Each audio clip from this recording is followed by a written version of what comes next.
Welcome to the Self-Love Uncensored podcast. We are your hosts. I am Vanessa McWilliams. And I'm Amanda Wozni. And we are self-proclaimed experts in all things self-love. Here you'll find uncensored discussions about life, living unapologetically, and becoming our best selves. Welcome to episode 21. We're legal. Yes. We're grown-up podcasters today. And for 21, another first, we have our first guest today. Please welcome Sara Yavis to the podcast. So good. Hi.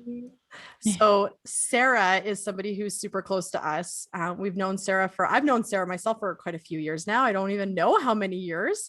But Sara so here's what she wrote to tell us all about her. Like, I wish I could have more time to talk Sara up because I just love her so much. But in a nutshell, Sara says, I've been a lover of all things self-development for many years as I strive to overcome limiting beliefs and become the version of myself I feel called to be. Several years ago, my world was rocked with Lyme disease. And while it has brought with it many challenges, it has also proven to be a pivotal aspect of my self-love and self-development journey that I've grown to become very grateful for. Which is amazing. Welcome, Sara. Thank you. Thank you guys so much for having me. Yeah, I'm excited. You're our first. I'm very excited.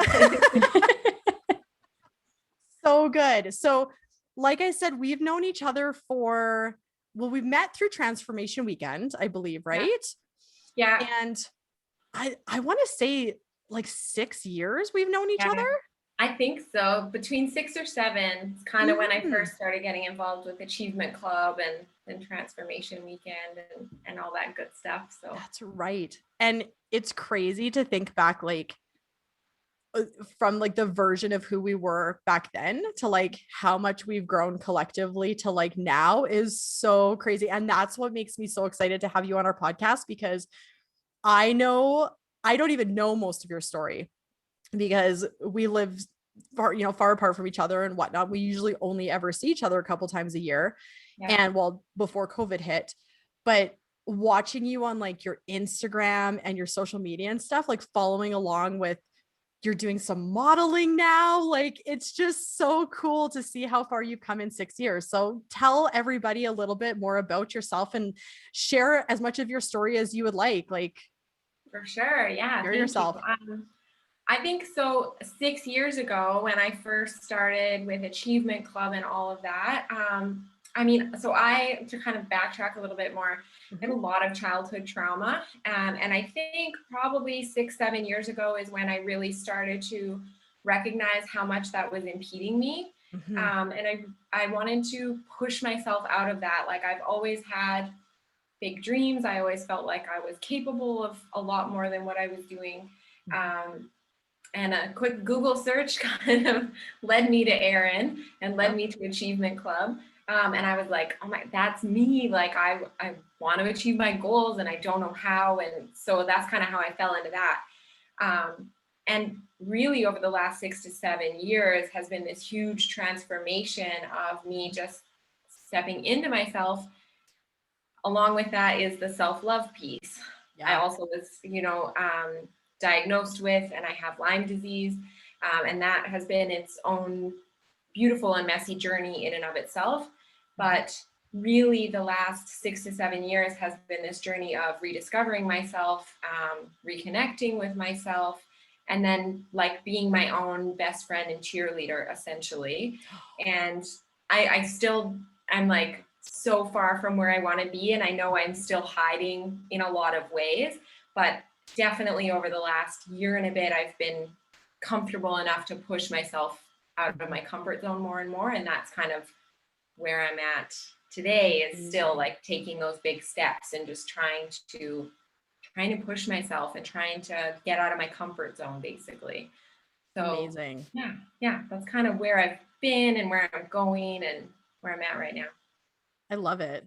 I think that it's you're the perfect first guest to have on our podcast, because you are kind of exactly where we are. I think I can speak for the both of us that we've talked about this on episodes in the past, that we've got really big goals too, and we've got really big dreams, and we're right in the messy middle of all of it, trying to figure out exactly what we want to be when we grow up and how the hell to make that happen. Trying new things and failing hard at some things and, doing things imperfectly. And I think you said it so beautifully, like that you're just trying to become, or that you are friends with yourself again, right? Like that. We talked about that on an episode, I don't even know what episode that was, that we spoke about, like if self-love is something that feels too far out for some people, that just to start with building a relationship with yourself first. Yeah. Right? Like that can feel very scary if you're coming from a place of not loving yourself, or even as far as like hating who you are.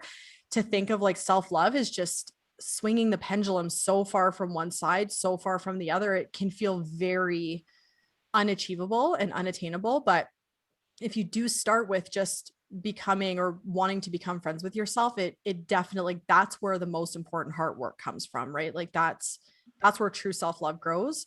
So I think that's amazing. I love that. I absolutely love that. You said it so beautifully. Thank you. So good. And I think good. Something else that's been just incredible, like knowing you guys, right? Like knowing other people that are on this journey and that are able to demonstrate what that looks like. Like I take a lot of inspiration from both of you as well. And yeah, finding your group of people, right, that get you and that understand you. And even though it has been a really long time since I've seen both of you in person, it's social media can be a really great tool in that aspect, to be able to, I can still kind of see what you guys are up to, right? Or how you're pushing yourself. So that aspect for me, like being a part of Achievement Club when I was, and making all the connections that I did, that's been huge in me learning to accept myself, as well as being around people that are also accepting of themselves. 100%. Absolutely. And I think we're going to say this a ton in this episode, because we've covered a lot of the topics that are going to come up today or in tonight's recording, that like we talked about that before, that you need to find people that are on the same journey as you, right? Like Brené Brown said it in one of her, I think it was a Netflix special that she did, that the people who are in the arena that are doing the things, right? Like those are the people you have to surround yourself with. You can't be worried about opinions from people that are just standing bystanders, not doing anything, right? Like you have to find the humans who are also doing the work. And that's the most brilliant thing about Achievement Club and Transformation Weekend, is now we do, even though none of us have seen each other for a year, and some because of COVID, we still do have social media as that platform to be able to stay connected with each other and know that we're all still collectively doing our own work. But being able to just, like I said before, I can like pull up your Instagram, or sometimes your face comes up on my feed and I'm like, oh, Sara, like you just, you don't even know I'm looking at you, but I'm like, oh my God, I'm sending you love. Like, I'm so proud of what you're doing and stuff, right? Like it's very cool to stay connected that way via social media. So, so good. So good. Sorry, Amanda, we're like taking, you're just sitting there looking so beautiful. Listening. I'm just listening. Did you see I don't know Sara as well as you do. So I did have an opportunity to work with her at the last Transformation Weekend a little bit, but I mean, those weekends are so intensive into yourself that you're not as focused on building relationships per se. So totally, it's going to be fun for me to just kind of sit back and listen to your story and hear more about it. So, well, and you were enjoying your creme brulee at the last Transformation Weekend. You were on day 75 of 75 Hard. Yeah. Oh. Yeah, I was. I wanted to eat the whole fucking bowl of it, but I didn't. So, but that's another story for another day. Totally right. Well, we had a couple questions for you, Sara. We just wanted to learn a little bit more about you and a little bit more about your story. So I'm going to give it to Amanda. And I'm so happy right now. My heart is so happy. I love this. It's almost as good as being in person, right? Oh, like the next best thing. Totally. All right. I'm going to skip ahead because I feel like our question number 2 should be question number 1. So do it. What event or moment in your life shaped you the most, and what did you learn from it? Yeah. So I think that my challenges with my health, that has been so pivotal these last few years. So like I mentioned, I had that childhood trauma, kind of grew up, to be honest, I knew that there was trauma. I knew that I had that. I Mhm. didn't quite recognize how long I had had the trauma and the extent of the impact that it really had on me until I started to get sick with the Lyme. And the Lyme then, you know, my health had really deteriorated. I couldn't push myself like I was used to. Mm. And that pushing myself was actually stemming from a limiting belief of I'm not good enough or I'm not worthy. And so I Mhm. totally had like workaholic tendencies, and was kind of just like this hamster spinning on this wheel of working myself like crazy. And then with Lyme, I couldn't do that anymore. And so in so many different areas of my life, the Lyme shined this light basically on like, whoa, okay, you can't live like that anymore. But also why am I living like that? And so it was extremely challenging. I still have extremely challenging days. I'm not going to pretend that it's all puppies and rainbows. Mhm. But very luckily, quite early on, I started to recognize the patterns. I've been, like I said, a lover of self-development for years before Lyme disease. So I started to recognize like, okay, why do I have this tendency? What's going on here? Why do I think this way? And so the Lyme disease was like this great, I want to call it a trigger. I don't know if that's the best word, but it was like this thing that just kind of hit me and made me look at myself and my behavior and how I was treating myself at the end of the day. And just earlier today, I wrote a little post about what I was going to talk about tonight, and hadn't thought about this before, but one of the things I wrote was, you know, Lyme disease made me realize how unloving I had been to myself my whole Oh, I life. feel that. Oh, Yeah. let's just take a moment and let that land. Holy fuck, I feel that. Yep, keep going. Preach to the choir. Holy man. Yeah. Yep. Yep. And I honestly, self-love was never a thought before. Yeah. I'm sure I had heard it places, and I'm sure I thought that I was loving myself because things were fine. But when the Lyme diagnosis, well, to be honest, it was even a couple of years prior to the Lyme diagnosis, but I was really sick and trying to figure it out. And it was just, yeah, this, okay, I have to take care of myself. I can't beat myself up because I can't do what I used to do. But also I don't want to run around with my head cut off all the time. Like I don't want to work myself like crazy anymore. So it's this undoing of all these patterns and just learning, that I was not loving towards myself prior. And then what does that look like? And I think it was you, Vanessa, that had touched on this just a few minutes ago, is where, like, I didn't even know where to start. To be honest, I didn't even know who I was. I didn't know what I enjoyed. And I attribute that to the trauma and just my coping mechanisms. But I remember thinking, I gotta be nicer to myself. I have to, you know, what do I enjoy? I gotta take care of myself. And I was like, I don't even know. I don't know who I am. I don't know what I like. I don't know, like I had no idea where to start. Yeah. And so that was a big journey in and of itself, was like, what do I even like? Like, how do I even love on myself? And so like, it's been so many years, but so many layers and just one thing after another of all this learning. But the Lyme disease was definitely my biggest starting point of this whole self-love journey for me.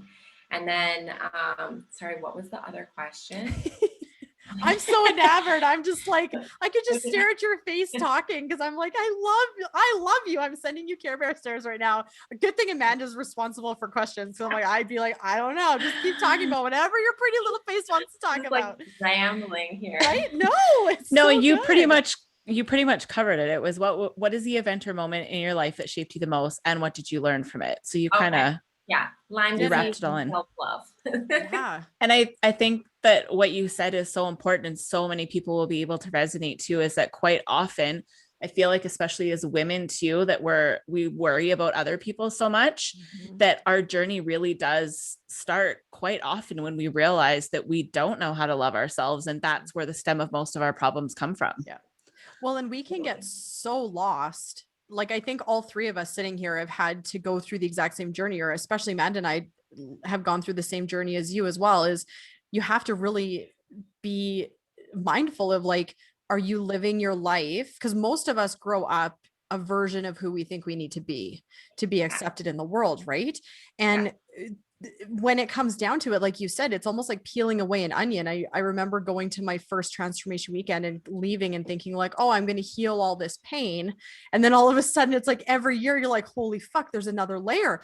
What? There's more. And then it's like it, but at the same time, it's like this beautiful journey of letting go of who you think you need to be, that you've been conditioned for years. Like, how many Barbie commercials did we see when we were kids of skinny Barbies with blonde hair and blue eyes and big boobs, and, you know, beer girl commercials and all? It's just the diet ads. Like, we're conditioned from the day that we're born to be a certain way. Right. And then all of a sudden when you get older and you're like, who am I really?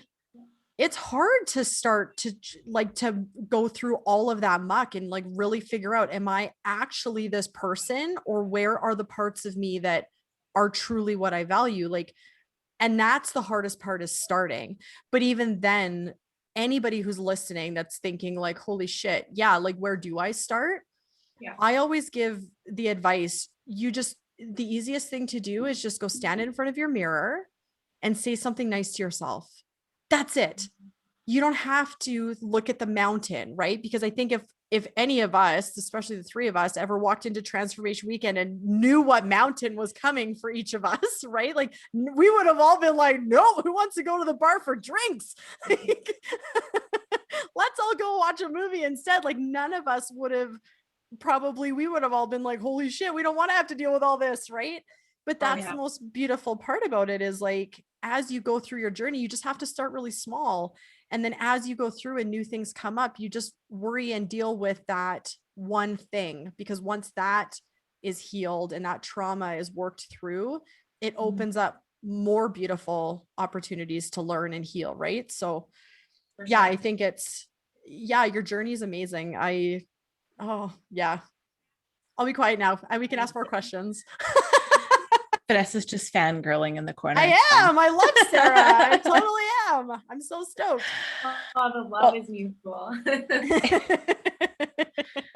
I think your answer to the last question really leads well into the next one. So our next question for you is, what does self-love mean to you? What does it look like in your life now?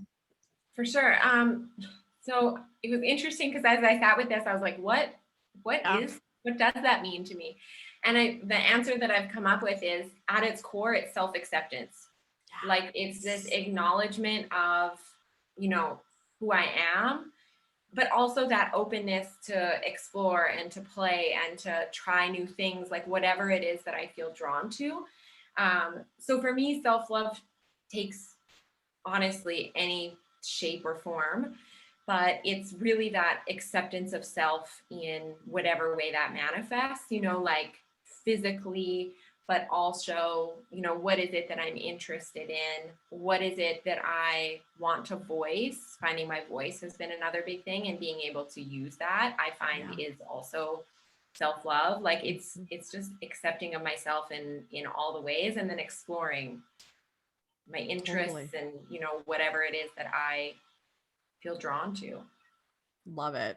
Yeah, that's perfect. And that's something that we have talked about, it feels like 100,000 times on this, even though we're only 20 episodes in, but it's literally, I feel like anybody's journey, man, woman, like, it doesn't matter who you are, where you are, what your struggles are, you need to accept right where you're at, whatever it is in your life that you're struggling with, and then look for ways to move forward. Because you can't put the cart before the horse. You can't start to make changes and try to make progress in your life without accepting the things that have brought you to where you are today. So I think that you put those two pieces together that well is definitely what's led you to success. Yeah, definitely. And even like my desire for self-development and like bettering myself, that used to come from a place of hating myself. Yes. So it was always like, I'm not good enough, I need to be better.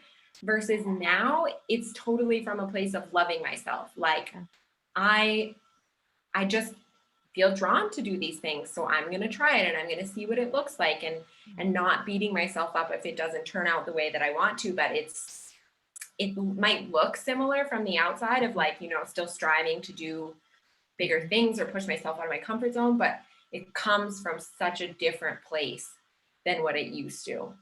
Absolutely.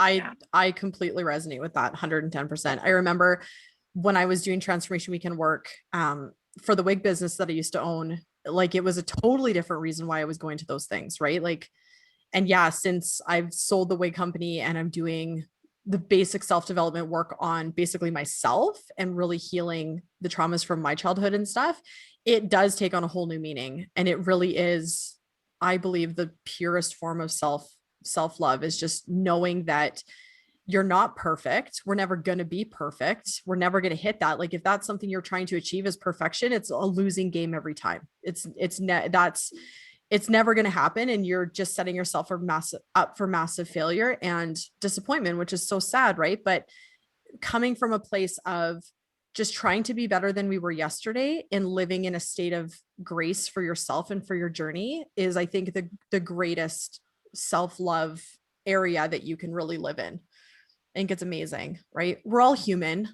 Like we have to give ourselves massive grace, right? Just continue to try and show up and give yourself a break when you need to, and high five people in the face with a chair if they don't like it, right? Like we've had some challenges. We're gonna have to do an episode of like stupid shit. We're gonna have to do an episode on that, I think, one day, because in the arena of self-love, there's stupid stuff that happens, and it just really challenges you to stay within your values and what you truly believe and stay within yourself, right? Because that's another part of this that's really hard, is really trying to stay living in like the intention of how you want to show up in the world versus getting sucked into everything that's happening around us. And that's part of, I think, self-love as well, is really honoring who you truly are and how you show up in the world when you do get the opportunity to be able to get sucked into the stuff around us. And I think that that's a huge achievement too, to be able to really stand firm in your voice amongst other voices that might not like it or agree with it or whatever. I think that that's a huge thing too. So I don't know if that made any sense, but whatever.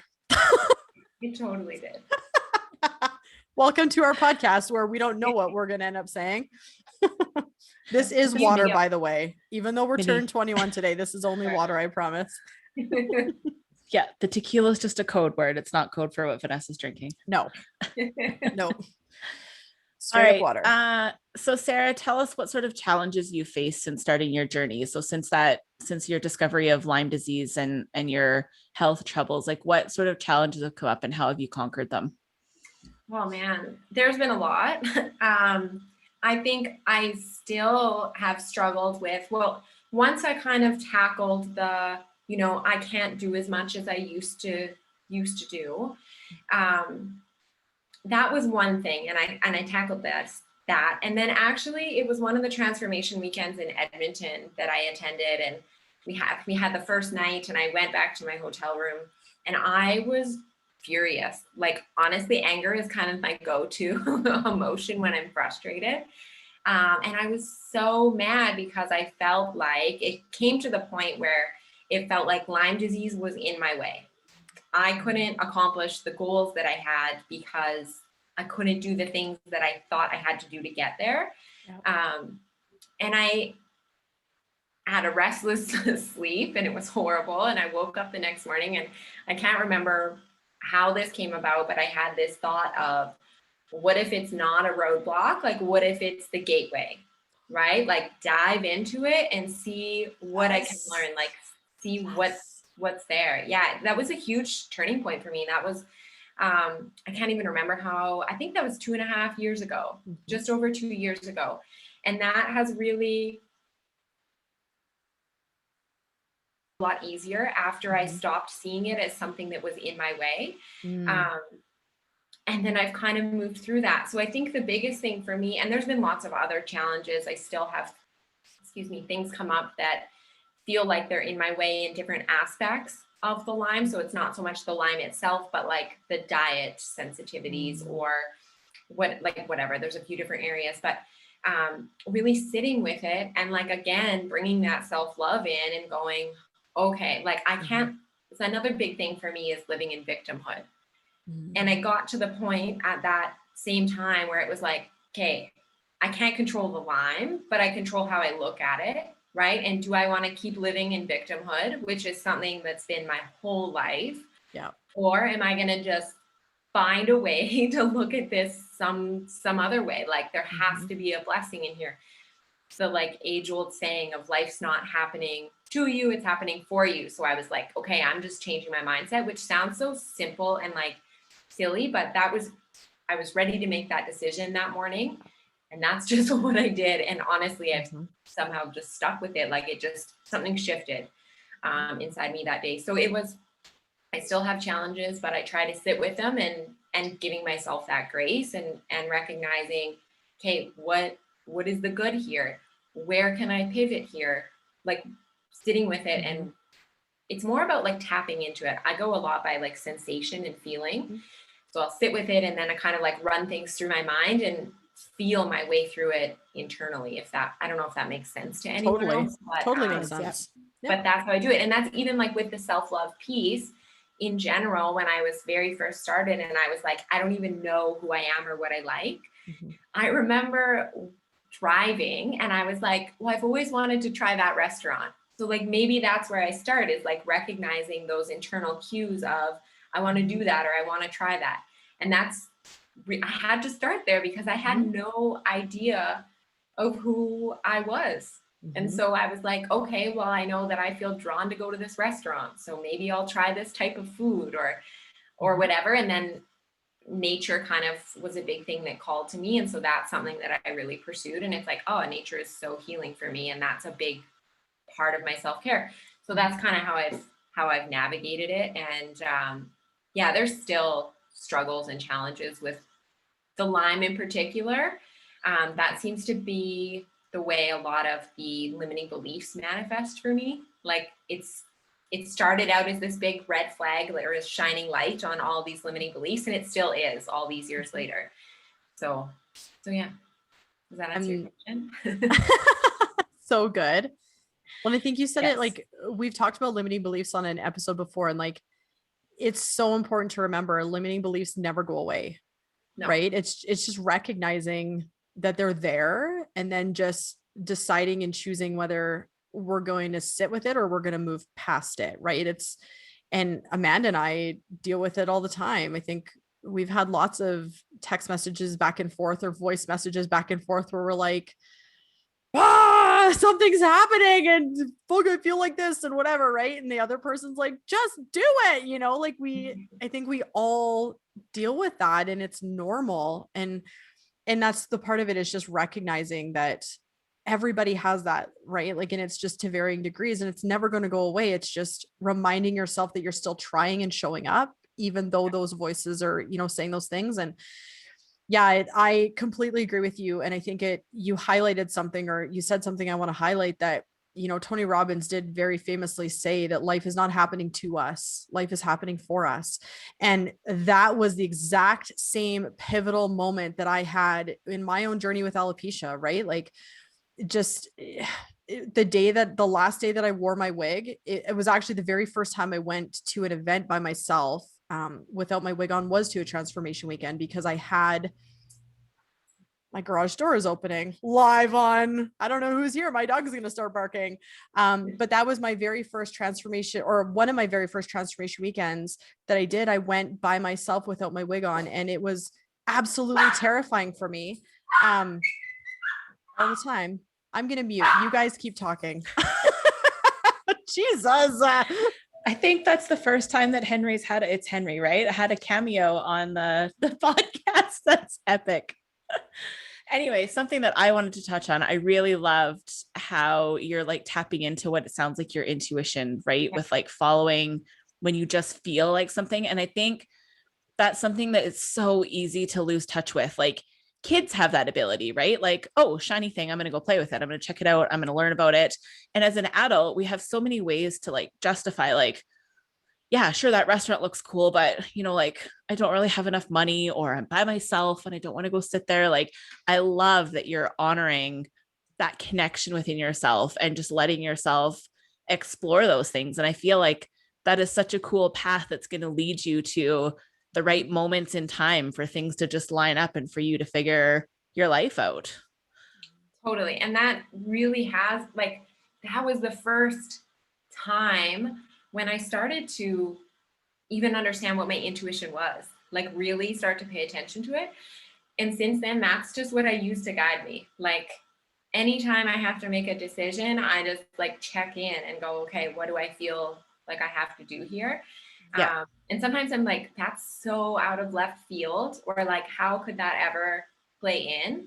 But I'm like, that's what I feel like I got to do. And I kind of don't have anything else guiding me. Right. So that's what I go with. Yeah.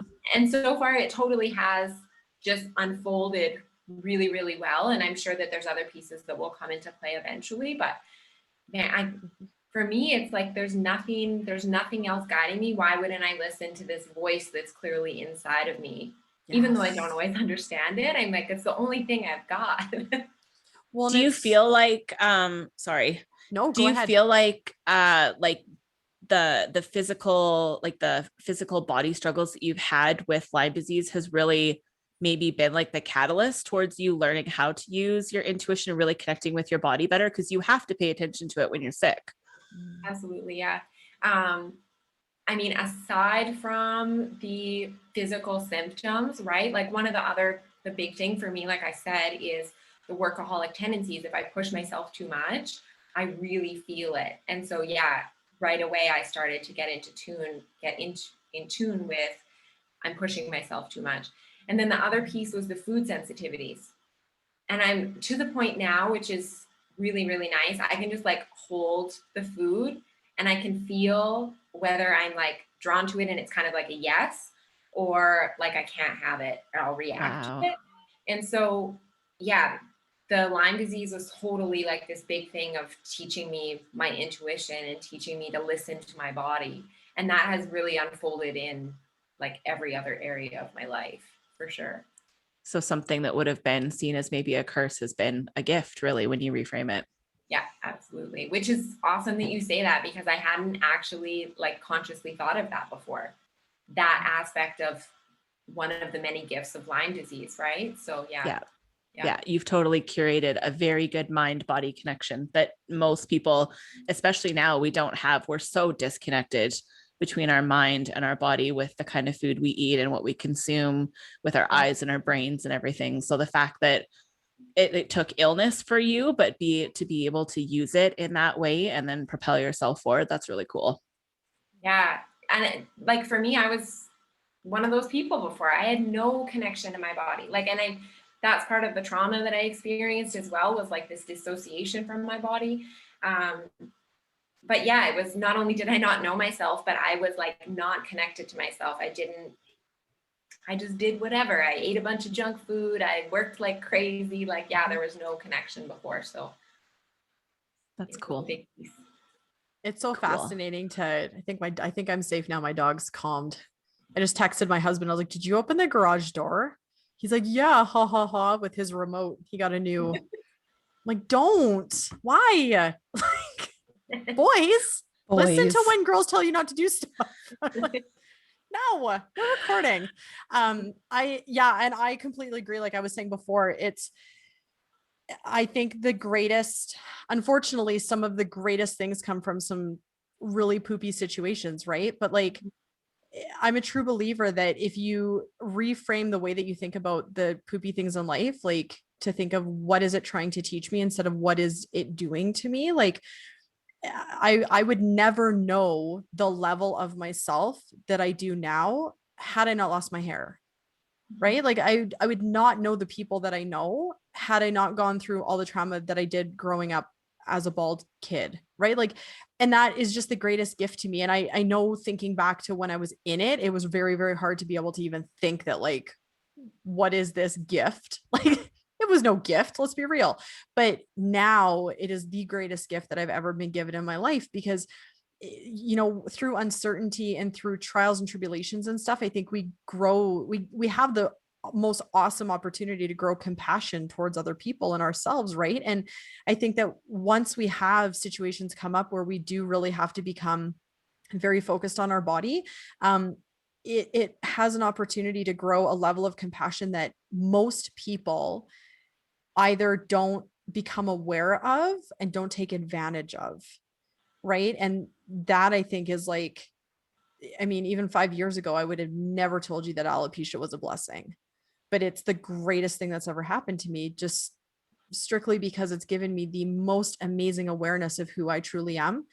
And even now, I think, I don't remember if we talked about it on the last episode or not, Amanda, that, just recent things that have happened in my life and people that have commented on me being bald since coming out. I don't wear my hat anymore. I don't wear my wigs anymore in the last couple months. And certain situations have happened, but they don't bother me as much anymore as they used to, because I'm showing up authentically as I am. And I'm really happy as this person because it's me. And I've made that connection toward, inwards. And so the comments that people used to make don't bother me as much as they used to anymore, because I'm more firm in who I am now than I've ever been. But it takes that level of understanding, right? That when things happen to us, it's for us. And sometimes the greatest gifts are buried in there. We just have to find them, right? Yeah. And that's not to plow over trauma. And it's not to say like the shitty things have happened. Like, yes, we have to honor the shittiness that comes along with it, right? Like, I'm not pooping rainbows and unicorns all day about alopecia. I still have my days too, but I think it's really beautiful that you're able to go in and really find because like we said, most people go about their days and their lives showing up as a person that they think they're meant to be, or that they are supposed to be accepted, right? And they totally lose touch. So when you get the opportunity and that gift to be able to go inward and figure out who you truly are, that's the greatest gift, not only to yourself, but to everybody around you, to show that it's possible for everybody, right? Oh, totally. Just being brave enough to take the chance on yourself. Yeah, absolutely. And I remember, I think it was in one of your guys' podcasts, but you kind of joked about the vaccine and you getting, what if you got your hair back, right? Right. And you not wanting it. And yeah, that's how I feel with the Lyme. Yeah, I would love to put, these symptoms and a lot of this stuff behind me. But never in a million years would I want to not go through this journey, because I love myself to a degree that I had never had that before. Yeah. And I've just learned so much about myself now that I honestly don't think that I would have had these realizations and this growth without something like this. Like, and yeah, it's not puppies and rainbows and you totally have to sit in the shitty days. Like, I still have shitty days. Yeah. I don't want to say a lot, but every now and then. But it's like honoring that crap, but then making the choice to move forward. So, and one thing I wanted to say too is, I think I had heard that before, look for the blessing, look for the good stuff. And I was just not ready to hear that. So I want to say that for anyone that's listening and it's like, there is nothing good in this. Yeah. I get that, right? Yeah.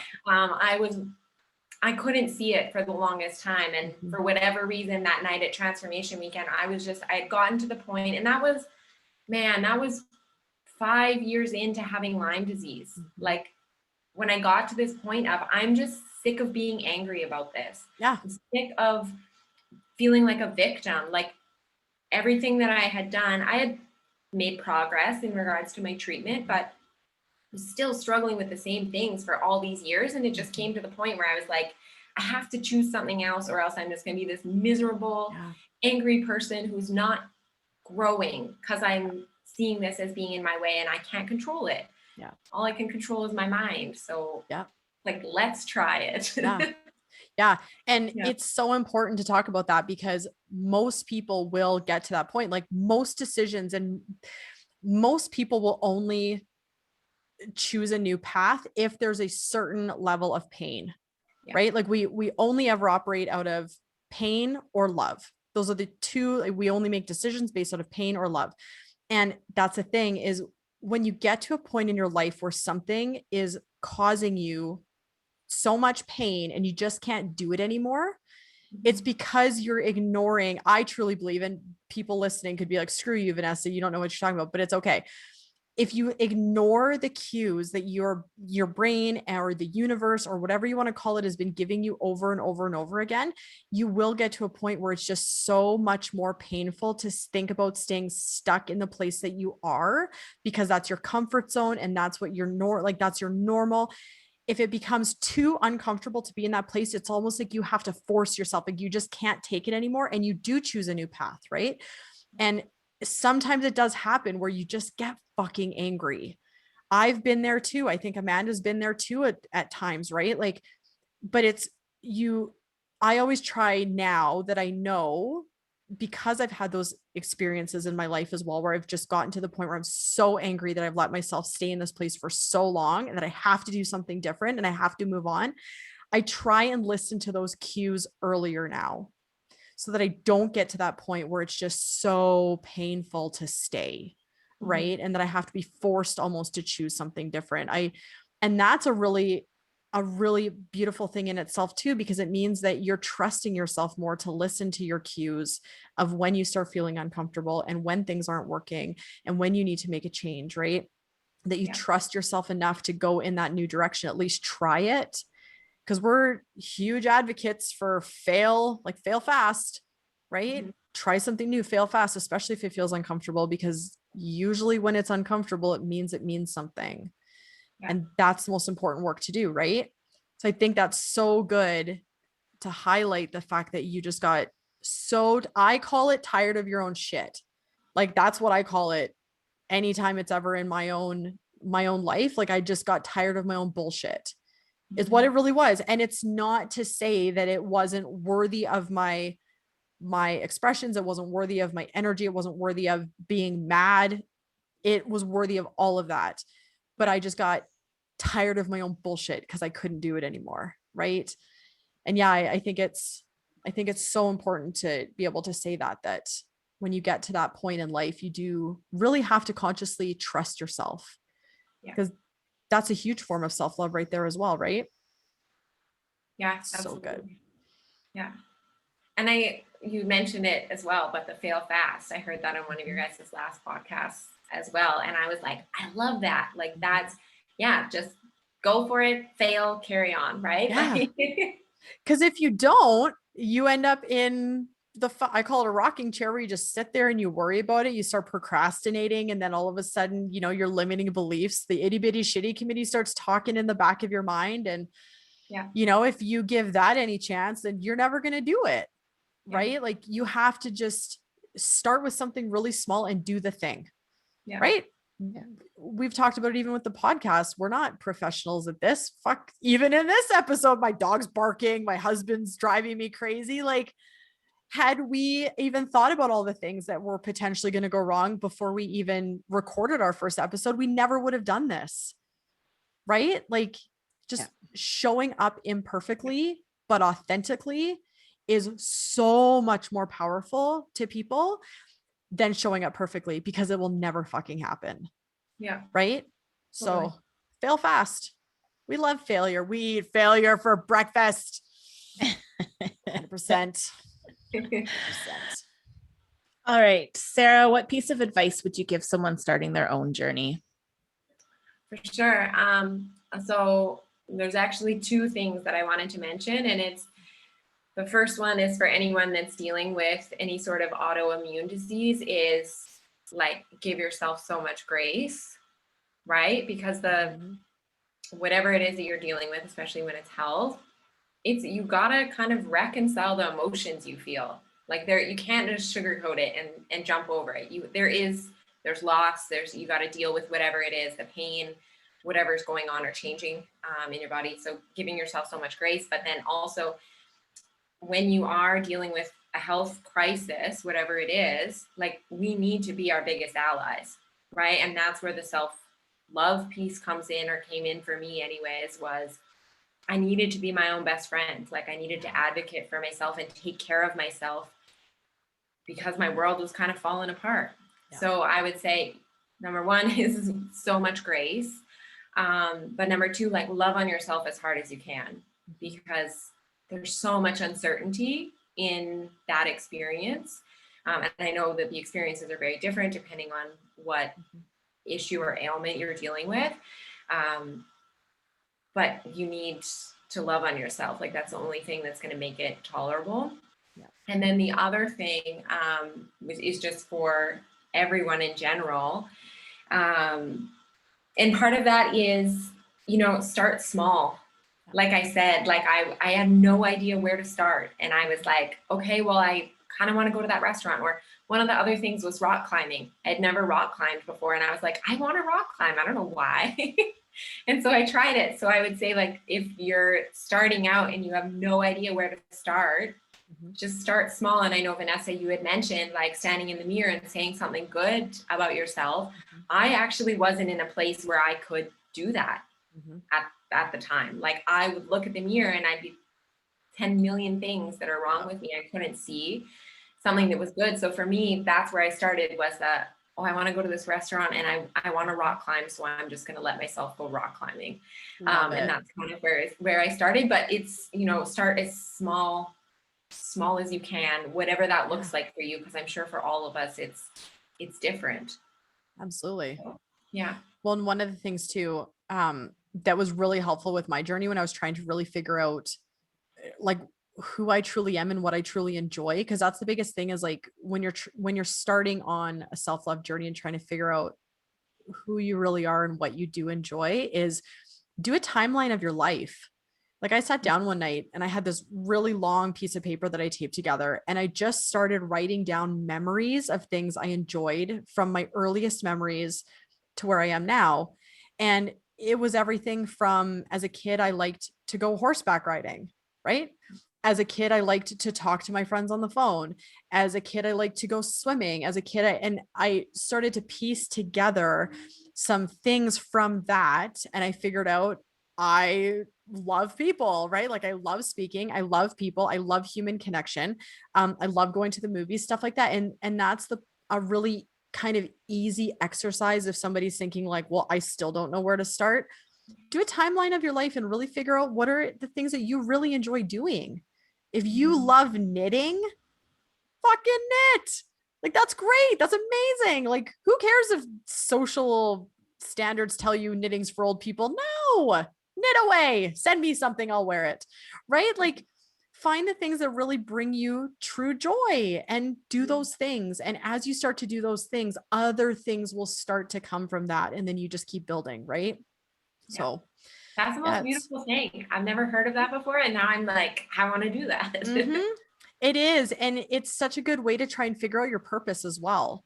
Like, there's so many more ways that you can try and figure out your purpose as well. But really, like, your purpose comes down to, what are the things you truly enjoy in life? Like, you ask anybody who knows me as a kid, I'm a fucking talker, if y'all haven't noticed. But I love it. I love motivating people. Like, that's my biggest thing. And I've always been that way. I've always been loud and obnoxious, and I shouldn't say obnoxious, rambunctious.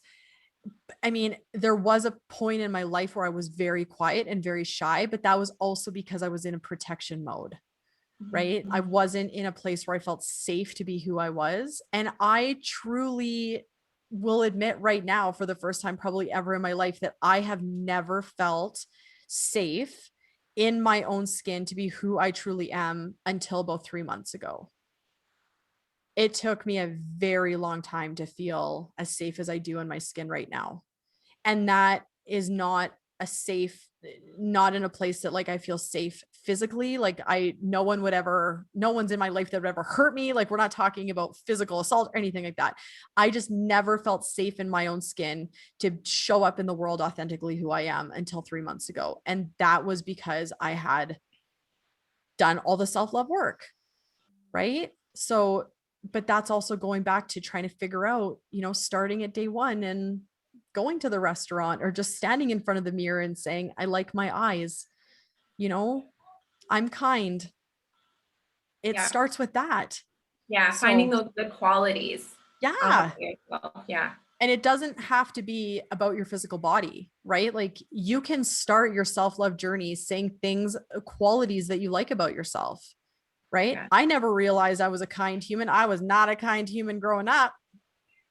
It's one of the things I value the most now. And I never knew that until I started to do the work.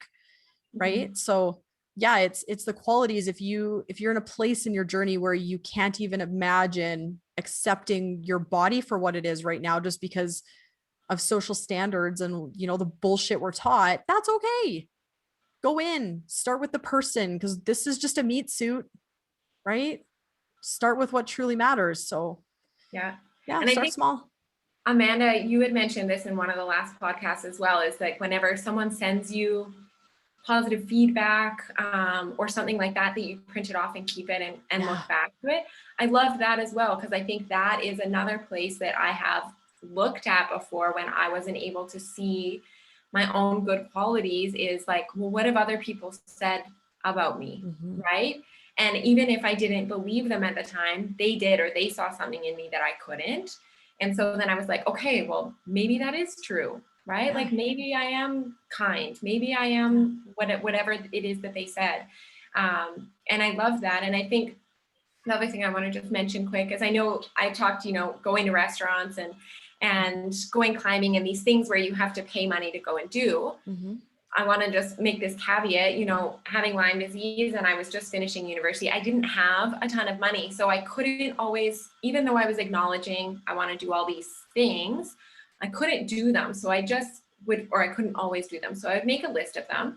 But I would still pay attention to, okay, what are the other things that I can do that don't cost me any money, or just even clothes, even like whatever it was, I would just start to pay attention to, what do I even like? What am I interested in? And I didn't always have to act on that, but it was even just keeping this tally of, okay, I like that. There's a reason. I'm not liking it for someone else. It was just for me. And as I strengthened almost that connection, that intuition, then it started to show up in other ways, like my love for nature, and just being outside. Like that's, like I said, that's a big self-care piece for me, and self-loving, or loving towards myself, is making time for that. But I at one point in time used to get hung up on like, well, I don't have money for that, or I don't have that. And it's not necessarily about that, but just acknowledging I feel drawn to all these things for whatever reason. And that helped to start develop the picture of who I am and what do I enjoy. Yeah, absolutely. 100% agree. I think listening to you both talk, and you both kind of have different ways to acknowledge like the next step after that self-awareness. About Sarah, for you, it was things like stopping at a restaurant or rock climbing. Vanessa, it was saying things to yourself. The commonality I see between those two things is that after that self-awareness and self-acceptance for where you are, the next thing is kind of recognizing where the boundaries are of your comfort zone for where you are and going beyond them. Yeah. And I can say too, like the very first time I ever stood in front of a mirror and told myself something, not so much in the context of like, I'm kind, like my qualities, but more my physical body, because that has always been the thing that I've struggled with, is my physical body. I do have to say, like the very first time I stood in front of the mirror and said, like, I like my bald head. It took me a long time and a lot of tears for me to physically say that out loud. And I did not believe it the first time I said it, but it was so important for me to break through that belief that had been instilled in me for years and years and years. And that's the thing, is to be able to say nice things about yourself, or to be able to compliment yourself, or to be able to give yourself, trust yourself and use your voice, you don't necessarily have to believe it when you start, right? It's not something, we talked about motivation in one of the episodes before, that motivation doesn't come before you do the thing. You start to do the thing and then you start getting better at it, and motivation comes because you've kept your word to yourself, right? And that's the thing, like the very first time I ever stood in front of my mirror and told my bald head that I was grateful for it, I was not fucking grateful for it. I was in a very hard place with it. I was not in a place where I am now. And I was still hiding under hats and wigs, right? But the important thing for me was that I had to acknowledge that, and I needed to start saying that, because had I not started saying it at all, I would have never said it. If I waited for the time when I was actually grateful for being bald, I would never have said it, and I probably wouldn't be where I am now, right? And so that's the thing, is if you're thinking like, okay, I'm going to go stand in front of my mirror, and you have a body that looks different, or whatever it is, whatever your biggest insecurity is, I'll use my fupa, whatever. I had C-sections, I have a shelf, I don't care. It used to be my biggest thing. I have a mom belly. The very first time I ever told myself I was grateful for my fupa, I was not grateful for my fupa. Like, let's be real. We've been told for years that you need to be skinny, you need to be a certain way, you know, all the things. But for me, it was like, I had to say that with a lot of tears and feeling like the biggest imposter and the biggest liar, because I had to start somewhere. Right. And the more that I started saying that and just saying, I love it, or not even I love it, I'm grateful for it, or I like it, and or it's okay. That's another really great place you can start, especially if you have a physical body thing that you're dealing with. It's okay to look this way, or it's okay to be this way. My body is worthy and enough exactly the way it is without changing anything. Right. Then I was able to start the gratitude process very, very slowly to get to the point where I no longer look at my belly anymore and think, oh, I need to be skinnier. I look at my belly and think, that belly worked so hard for almost a year twice to bring my two babies. They're teenagers now, so sometimes they're crotch goblins. I love them dearly, but that my belly worked, it grew two humans, right? Like, that is amazing. That is amazing to me now to think about it that way, right? But it took a very long time to get to that place, but you have to start somewhere. And you're going to feel like a liar and you're going to feel like an imposter when you first start it, but just start and keep doing it. Keep doing it, because the more that you say it, the more that you override this and you start getting into this, which is where true self-love lives. This is just an asshole. We all know that, right? This is the thing Pretty that much. fakes you out, right? You got to get into here. Yeah. 100%. I like All that. right. I like the idea of just, it's okay, right? Yeah. Or I like this, or I'm grateful for this. Yeah.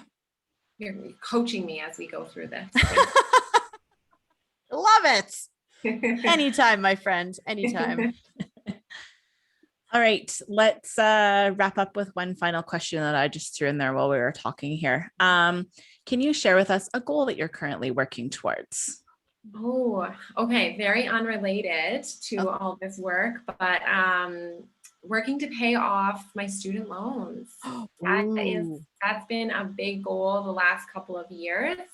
And I'm in the home stretch of one of them, and then I've got one more left, but getting very close to the first one, which is a huge accomplishment. So yeah, very unrelated to the self-love.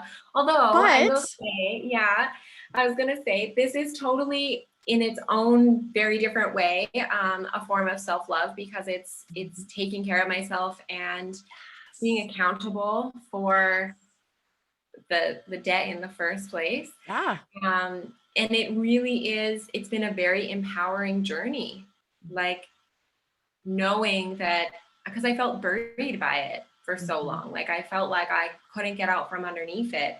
And now to be at the point where like the end is very near with this one. So then the second one seems like, oh, that's fine. Because I'm just about done this first one, and they were both about the same amount when I started. So it is, in a roundabout way, self-love, just maybe not in the way that I normally think about self-love. I think it's totally relevant. As soon as you started saying it, I was like, it's fucking relevant, because it's in those situations, every single time you decide to take every single penny that you're transferring from one account over to that debt, it's so much easier to look at the flashy things that you want to buy, or go out for dinner, or rent a movie, or, well, I shouldn't say rent it. Well, yeah, I guess we can still rent movies on TVs. I'm thinking like Blockbuster, but you know, like, you're actively choosing you every single time you take every single one of those pennies and take it from the things that you want to do, or the flashy things that look fun, and putting it onto debt that's going to free you up for the future to make it better. I 100% believe that's self-love. 100%. Well, thank you. So good. Yes. I think one of the other things too, and probably why I hesitated a bit, I don't have a specific goal that I'm working towards with this other stuff, but I'm definitely, this huge focus within this last 6 months to a year is like pushing myself out of my comfort zone. So it's not with a goal in mind, other than like, I'm just trying to break free of those limiting beliefs, and also the constructs of who I think I am and what I think I'm capable of. Yeah. So part of that is, you know, asking to do this podcast, or you know, sending that message to you, Vanessa. I want to practice using my voice, right? And sharing my story and in the variety of ways with the modeling and everything else that I've been doing lately, it's just trying to push myself out of my comfort zone. Yeah. And showing myself that it's safe and that it's okay. And that that's the only way that I'm going to get to my highest expression of myself is by doing that. So that's a total goal, my friend. That's a total goal. 100% push yourself out of your comfort zone.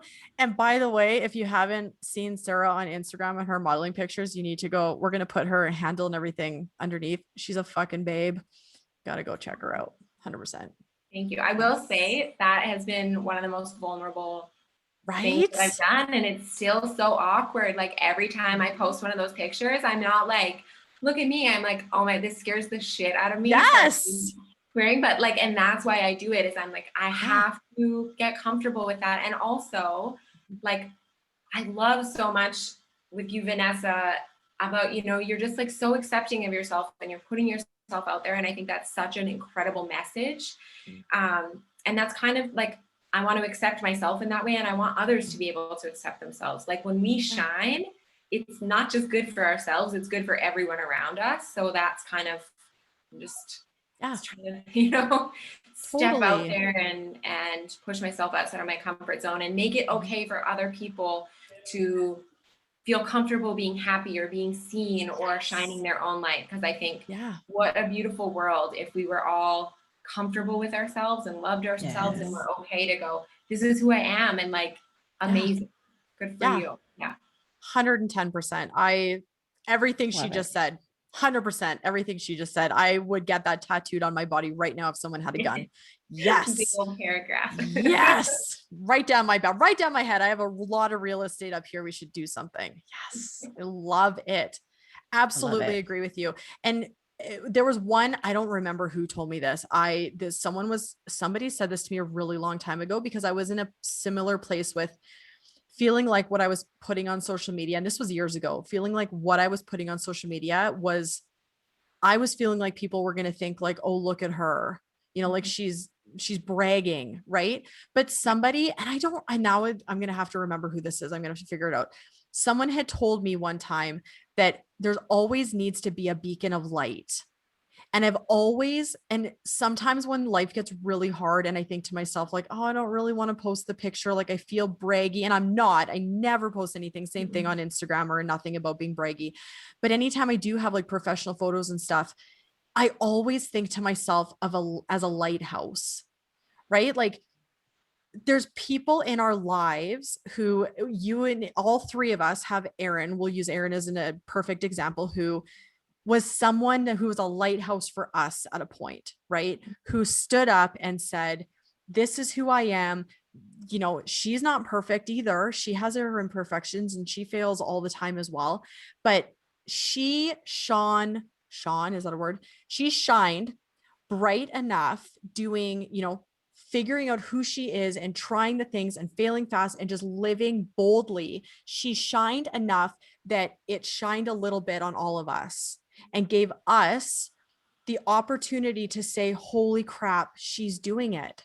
We could maybe do that, right? If it's possible for her, it's possible for us. And so anytime I ever start to get into like that self-doubt, or I'm thinking like I'm feeling like I'm doing too much, or I'm getting too big, or what I'm doing, my goals are too lofty, anything like that, I always come back to the lighthouse. Somebody has to be out there for the people that are around them that don't believe in themselves quite yet, to be the beacon that says, yes, you can. Yes, you can. I'm here. I'm doing it. I'm here to help you. I'm here to show you the way, or, you know, help you do the thing that you want to do. And so that's so important to always remember too, is when things get really hard and scary, is that there are people watching you saying, oh my God, she's doing it, you know, and your level of confidence, even though in those moments we might not fucking feel confident. I don't always feel confident, my friends. We still have those times, but I always remind myself that there's people watching who I'm shining my light over to show them the way, right? Or to show them that it's possible. Totally. And I would hate, one of my biggest, scariest things that could ever happen in my life is to lay on my deathbed and have somebody say to me, I really wish you went bigger because I was, I wanted to do more, or to let somebody down or not live to my true potential, that I think would be my greatest failure when that day comes. So we're all lighthouses for each other. Every single human that walks the face of this planet, we're all just walking each other home. And some of us just need to shine a little bit brighter to show others that it's possible, right? Yeah. And that doesn't come from an ego place. That is very heart-centered.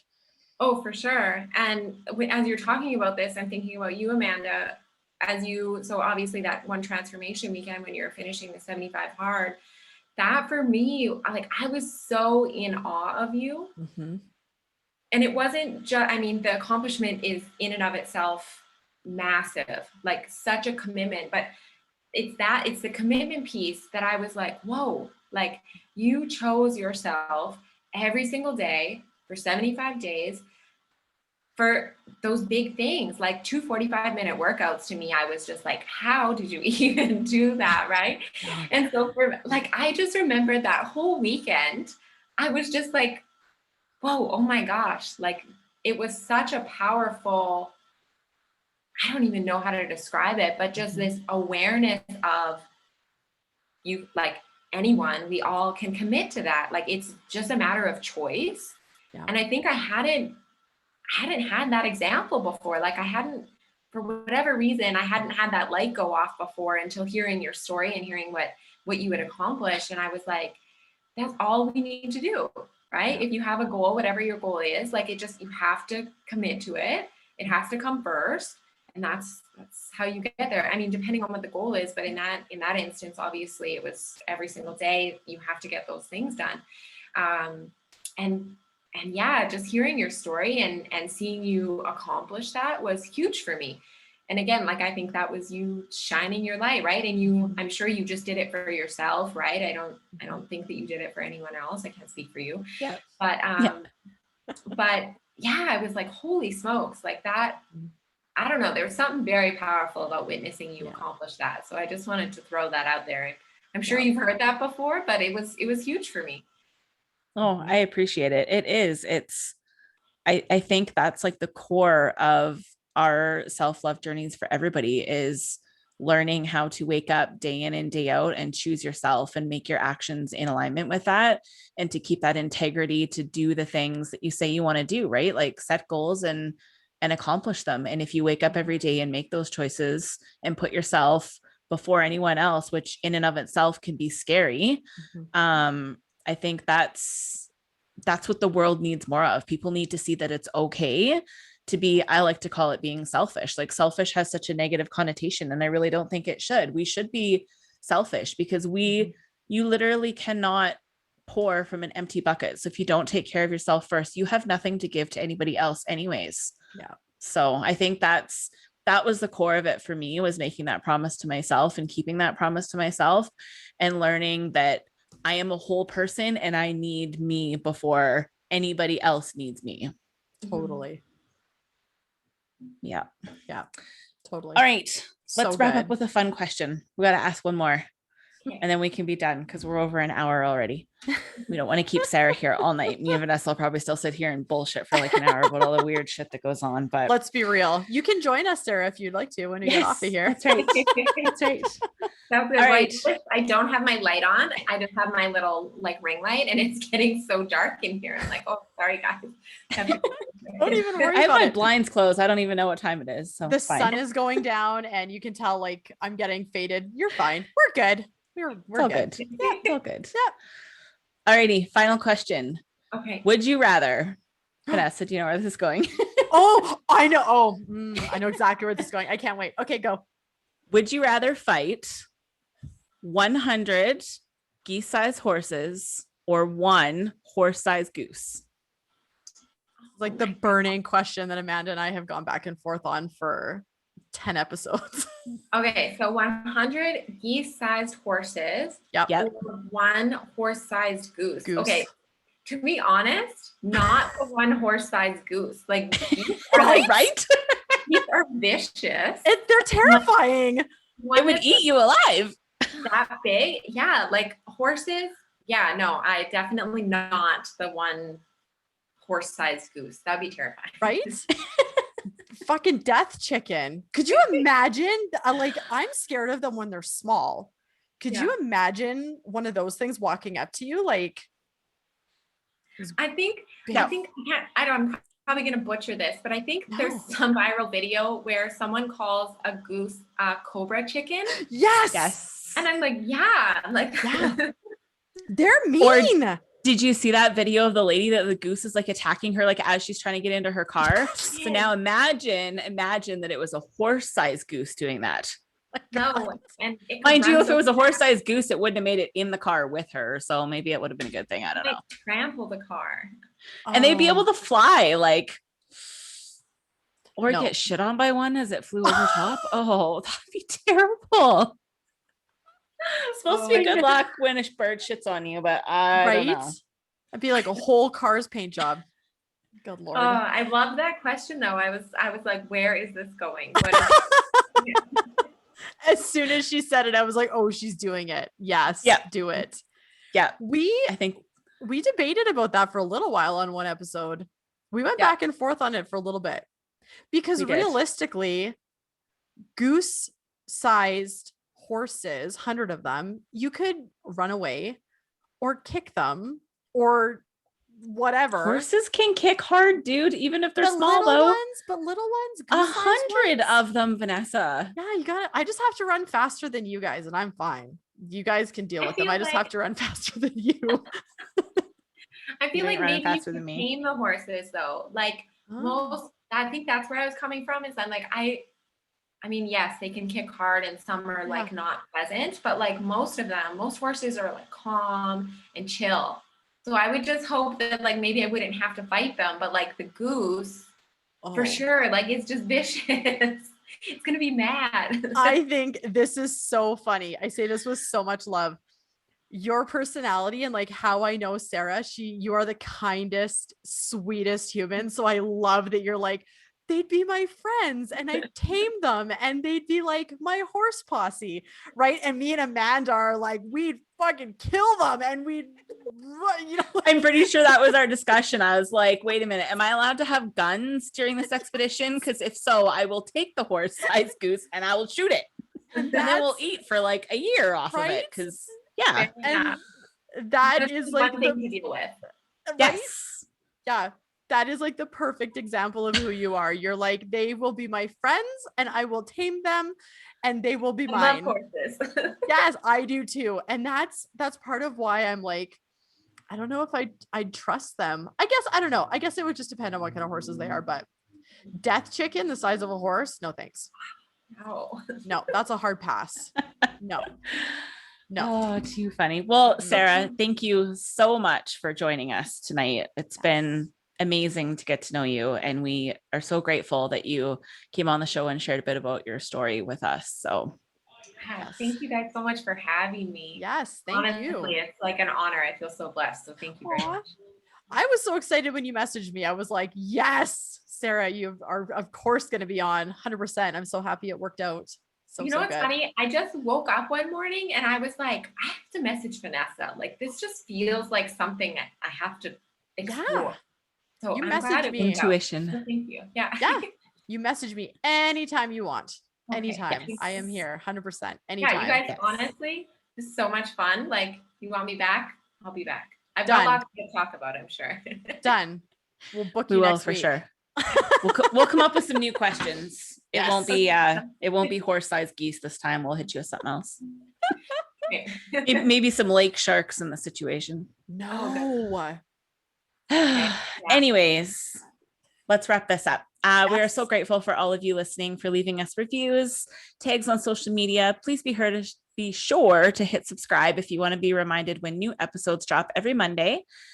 Please leave us a review if you are able to, and you can find us on Apple Podcasts, on Spotify, and see all three of our beautiful faces on YouTube. And if you ever have questions or want to reach out, maybe be a guest like Sara was tonight, you can find us at our social media handles below. We will also include Sara, so you can see her amazing modeling photos and everything else. Get inspired by her like we are, or you can email us at any time at selfloveuncensored@gmail.com. Amazing. Thanks, Sara. Thank you, you. guys. So good. Good night, Have a great everybody. night. Bye.